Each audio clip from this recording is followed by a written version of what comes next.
while storyboarding, how much room is left to the animators to bring in new ideas? Like probably you let the animators carry an idea from point A to point B. So does that happen? Yeah, that happens a lot because, say for example, you have script, you have the pages. Sometimes the pages can be very simple. It can be mostly about the dialogue. So you leave the room for the storyboard artist to come up with something new. So when the storyboard artists take the pages, they know, okay, exactly, I have to hit all the main lines. But how we go from this cut to that cut, or how we visually build some jokes in there, then it may be up to me or up to the storyboard artist to come up with something new. Right. And then once we get that into editorial, we have a good sense of timing, how long is this shot, and what the characters should do. And then after that, I mean, being a director, when I work with an animator, what I would really love to do is say, I give you this beat, I give you this is what this shot is about. Right. For example, Donkey is very angry at Shrek, and he's yelling at Shrek.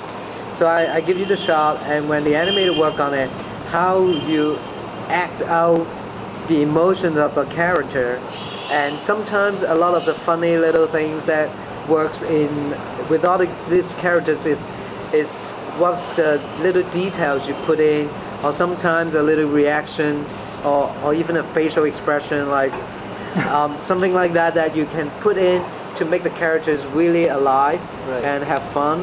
That we really look up to the animators to give that to us. Right. So we're going to switch gears and asking questions, and we're going to turn the focus on India. So how about the Indian culture and the people and the animators here, the food? What's your experience like been so far? Well, my experience so far is the animators are really expressive. Compared to, say, a lot of the animators in the United States, people here that you use more body language when you communicate with each other. Not just touching, but also like hitting each other, and you're more physical in that way. And the animators are really excited and eager to learn, and very enthusiastic about, I want to get this done today. And sometimes I find it fun that part of my job is to tell the animators, take it easy. Try to think about it a little bit more, and then try to see if there's anything else you can do to make your shots even better. Because I think the bottom line is we want the animators in India that I work with, especially the one that I'm working with right now, that they can be more critical of themselves and really push their animation to a level that actually they can do. But sometimes it may be the culture or maybe the background that the history of animation industry in India is a little bit different than what we're doing in the United States. Sometimes it's more about how much you can get done than the quality of the work. So this is what we're trying to do here, is to try to help the animators in India to build and raise their level of quality of animation. That's interesting. And the food here is just amazing. So let me go back to the animators. Okay. Yeah, but we don't want to leave the animators. So do they add in any Indian mannerisms in their acting choices? Do you feel that, or do you feel that you need to pull them back? Well, at first when I first came here, when I found out about how you move your head when you say yes, I was so confused, because when someone say yes like this to me, my reaction was, that means that person doesn't agree, or okay, I'll do it. But actually this means a real yes. Is that true? Yeah, it is. Yeah. Few people who do it, yes. And also I have one of the animators, Umesh, he did one time, he say yes to me like this. I was totally confused. So is it yes or is it no? And luckily, I mean, I think the animators here are very aware of what is more Indian and what is more universal, and they've been giving me a lot of great acting choices that that all the choices are working universally than just say Indian animate or Indian audiences would understand. Right. So this is has been a great experience for me. Great. So you're talking about the culture and the people, the food. The culture, I got to learn a lot more about the culture, how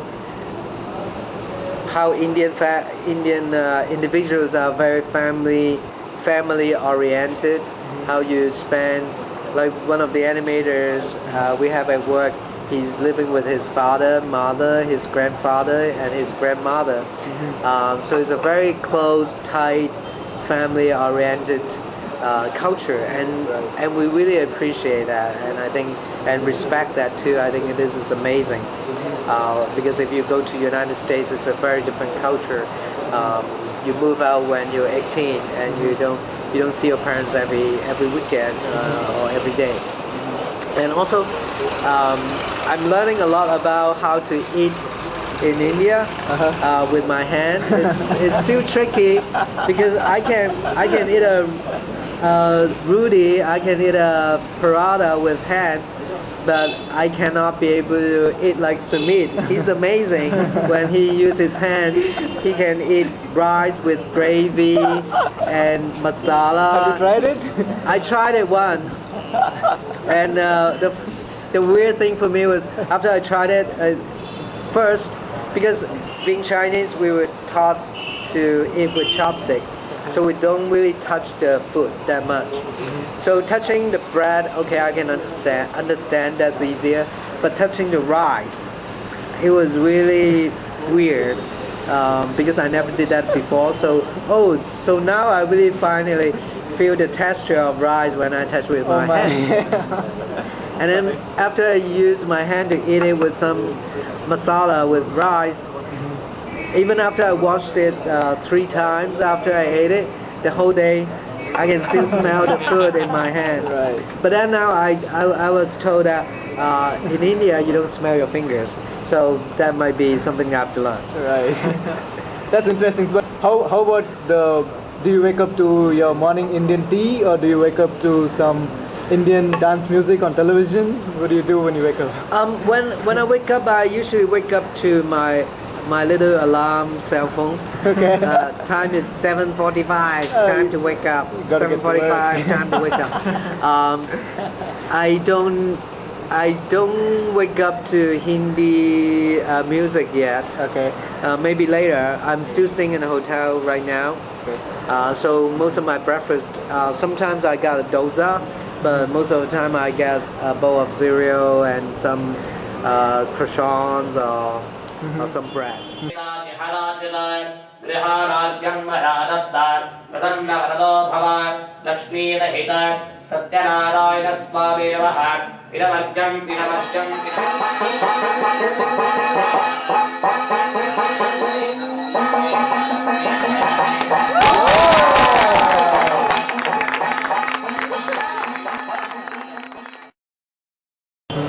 So Amrit, did you have a question?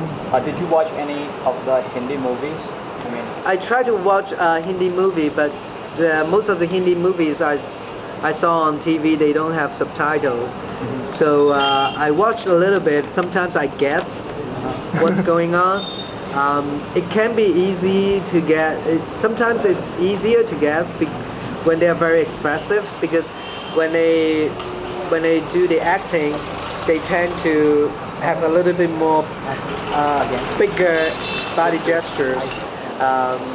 Everything is pushed and over exaggerated. Everything is a little pushed and exaggerated, and then I'll be talking to you, and then okay, let's go dance. Okay. But I think it's great because you have a very expressive form of art to show and communicate with the audiences. I think that's amazing.